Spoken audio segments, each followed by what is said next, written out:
اعوذ باللہ من الشیطان الرجیم بسم اللہ الرحمن الرحیم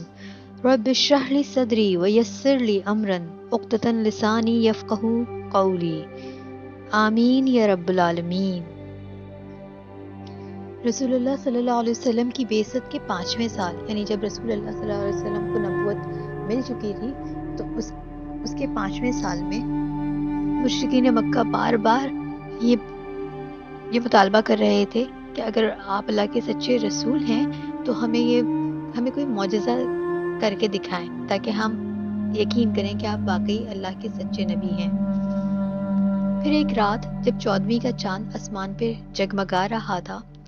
اور اس کا اجالا مکے کی رات کو بہت پر نور بنایا ہوا تھا، قریش کے چند بڑے سرداروں نے جمع ہو کر آپ صلی اللہ علیہ وسلم سے کہا کہ اگر آپ واقعی اللہ کے رسول ہیں تو چاند کو 2 ٹکڑوں میں تقسیم کر کے دکھائیں۔ رسول اللہ صلی اللہ علیہ وسلم نے فرمایا کہ اگر میں یہ کر دوں تو کیا تم ایمان لے آؤ گے؟ انہوں نے کہا ہاں ضرور۔ پھر رسول اللہ صلی اللہ علیہ وسلم نے آسمان کی جانب نگاہ اٹھائی، چاند کی جانب انگلی سے اشارہ کیا اور پھر اللہ کے حکم سے چاند 2 واضح ٹکڑوں میں تقسیم ہو گیا۔ ایک ٹکڑا صفا پہاڑی کی ایک طرف اور دوسرا ٹکڑا مروہ پہاڑی کی دوسری طرف نظر آیا۔ لوگوں نے اپنی آنکھوں سے یہ منظر دیکھا، کچھ نہایت ہی حیرت زدہ ہو گئے اور فوراً ایمان لے آئے، مگر اکثر مشرکین نے انکار کرتے ہوئے کہا یہ تو سرہن محمد صلی اللہ علیہ وسلم کا جادو ہے، معاذ اللہ۔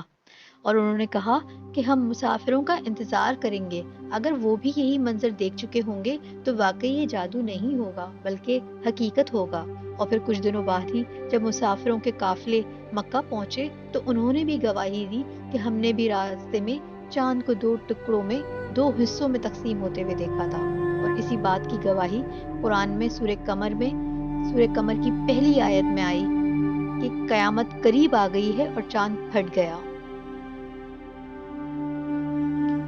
اس سورہ کا نام القمر یعنی چاند ہے اور اس سورہ کی پہلی آیت وانشق القمر یعنی چاند پھٹ گیا سے لیا گیا ہے، جس میں رسول اللہ کے عظیم الشان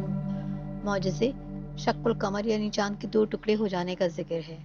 یہ سورہ مکہ مکرمہ میں ہجرت سے تقریباً 5 سال پہلے نازل ہوئی۔ نبی کریم صلی اللہ علیہ وسلم جو کہ منا کے مقام پر تھے، اس جگہ پر یہ معجزہ پیش آیا۔ اس سورہ میں اللہ تعالیٰ نے کفار مکہ کو خبردار کیا ہے کہ وہ نبی کریم صلی اللہ علیہ وسلم کی سچائی کو جھٹلا رہے ہیں، یعنی ان کے اللہ کے رسول، اللہ کے نبی ہونے کو جھٹلا رہے ہیں، حالانکہ انہیں کھلی نشانی دکھائی جا چکی ہے، جیسے کہ آسمان میں عظیم الشان چاند جو کہ 2 ٹکڑے ہو گیا اللہ کے حکم سے اور پھر دوبارہ جڑ گیا۔ یہ اس بات کا کھلا ثبوت ہے کہ یہ جو اتنا بڑا چاند کا 2 ٹکڑے ہو جانا، تو پھر تمام عالم میں جتنے ستارے، سیارے اور جتنے کرے ہیں وہ بھی کسی بھی وقت ٹوٹ سکتے ہیں، بکھر سکتے ہیں، اور یہ پورا عالم کسی بھی وقت درم برہم ہو سکتا ہے۔ تو وہ بات جس کی تنبیہ مسلسل رسول اللہ صلی اللہ علیہ وسلم کر رہے ہیں کہ یعنی قیامت آنے والی ہے اور اس دن ہمیں حساب دینا ہوگا، تو وہ کسی بھی وقت برپا ہو سکتی ہے۔ مگر کفار مکہ اسے معاذ اللہ رسول اللہ صلی اللہ علیہ وسلم کے جادو کا کرشمہ قرار دیا اور اپنے انکار پہ بضد رہے، اور اسی ہردرمی پر اس سورے میں انہیں ملامت کی گئی ہے۔ کلام کا اس سورے کے آغاز اس طرح سے ہوا ہے کہ یہ لوگ نہ سمجھانے سے مانتے ہیں اور نہ ہی تاریخ سے عبرت حاصل کرتے ہیں، نہ آنکھوں سے صریح نشانیاں دیکھ کر ایمان لاتے ہیں۔ اب یہ اسی وقت مانیں گے جب قیامت فی الواقع برپا ہو جائے گی اور لوگ قبروں سے نکل کر میدان محشر کی طرف دوڑ رہے ہوں گے۔ اور پھر اس سورے میں اس واقعے کی یعنی کفار مکہ کے رویے کی، اس ہر دھرمی کی ان کی ملامت کرتے ہوئے اس کے بعد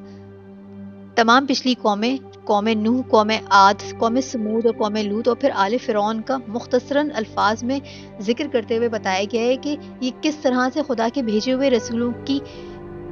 باتوں کو جھٹلایا کرتے تھے، اور پھر یہ ساری کی ساری قومیں کسی نہ کسی دردناک عذاب سے دوچار ہو گئیں۔ قوم نوح جو کہ نوح علیہ السلام کی قوم تھی، اور پھر انہوں نے حضرت نوح علیہ السلام کی صدا کو مذاق بنایا اور گمراہی کو اپنائے رکھا، اور پھر آخرکار ایک عظیم الشان طوفان آیا اور سب کچھ بہا کر لے گیا۔ اسی طرح سے قوم عاد جو کہ قوت کے گھمنڈ میں ڈوبے ہوئے تھے اور اپنے پہاڑ جیسے جسموں پہ فخر کیا کرتے تھے، پہاڑوں میں گھر بنایا کرتے تھے، ایک سخت ترین آندھی نے انہیں دبوچ لیا اور انہیں زمین پہ پٹک کر فنا کر ڈالا۔ پھر قوم سمود جو کہ معجزہ دیکھ کر بھی انہوں نے ایمان نہ لائے اور انکار کر دیا، اور اللہ کی معجزے یعنی اللہ کی بھیجی ہوئی اونٹنی کو قتل کر ڈالا، اور پھر ایک زوردار چنگھاڑتی ہوئی چیخ نے ان سب کو ان کا دل دہلا ڈالا اور ان سب کو فنا کر ڈالا۔ قوم لوط، حضرت لوط علیہ السلام کی قوم فطرت کے خلاف چلے اور شرم و حیا کو ترک کر دیا، اور ان پر پھر آسمانوں سے پتھروں کی بارش ہوئی اور ان کی بستی کو ہی پلٹ دیا گیا، اٹھا کے پٹک دیا گیا۔ اور پھر آل فرعون جب حضرت موسیٰ علیہ السلام کے معجزات کو جادو کہا اور اپنے ہی گھمنڈ اور تکبر میں ڈوبے رہے، تو دریا نے ایمان والوں کو تو راستہ دے دیا لیکن لشکر فرعون کو نگل لیا۔ اللہ تعالیٰ نے تمام قوموں کا ذکر کرتے ہوئے کہا کہ ان ساری قوموں نے اپنے نبیوں کی بات نہ مانی اور پھر آخر اللہ تعالیٰ کے سخت عذاب میں پکڑی گئیں۔ پھر ہر واقعے کا ذکر کرتے ہوئے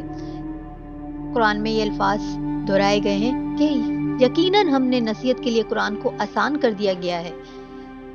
تو ہے کوئی نصیحت لینے والا؟ اللہ تعالیٰ نے کفار مکہ سے پھر فرمایا کہ اگر تم بھی وہی غلط رویہ اپناؤ گے جو پچھلی قوموں نے اپنایا تھا تو تمہیں بھی وہی سزا ملے گی۔ کیا تم کچھ خاص ہو کہ تم پر عذاب نہ آئے؟ اور اگر تم اپنی طاقت اور تعداد پر گھمنڈ کرتے ہو تو وہ بھی کچھ کام نہ آئے گی۔ ایک دن تم شکست کھا کر بھاگو گے اور قیامت کے دن تم پر اس سے بھی زیادہ سخت پکڑ ہوگی۔ قیامت کے بیان کے لیے اللہ تعالیٰ فرماتا ہے کہ قیامت کا آنا اس کے لیے کچھ مشکل نہیں، وہ بس حکم دے گا اور پلک جھپکتے ہی وہ دن آ جائے گا، مگر ہر چیز کے لیے ایک وقت مقرر ہے اور وہ وقت آنے پر کوئی چیز اسے روک نہیں سکتی۔ یعنی جب وہ وقت آ جائے گا تو اس عمل کا ظہور بھی خود بخود ہو جائے گا، اور قیامت کا نہ ماننے کا مطلب یہ نہیں کہ وہ نہیں آئے گی، مطلب اگر تم نہ مانو گے تو کیا نہیں آئے گی، بلکہ انکار کرنے والے خود اپنے اعمال کا انجام دیکھ لیں گے۔ یہ صورت ایک تنبیہ ہے، ایک نصیحت ہے اور عبرت ہے۔ جو لوگ عقل سے کام لیں اور قرآن سے سبق سیکھیں ان کے لیے یہ سورہ ہدایت کا ذریعہ ہے۔ پورا کا پورا قرآن ہی ہدایت کا ذریعہ ہے، مگر جو لوگ انکار کریں ان کے لیے یہ اللہ کی پکڑ کا اعلان ہے۔ اللہ تعالیٰ ہمیں قرآن کو سمجھنے اور پھر اس کے اوپر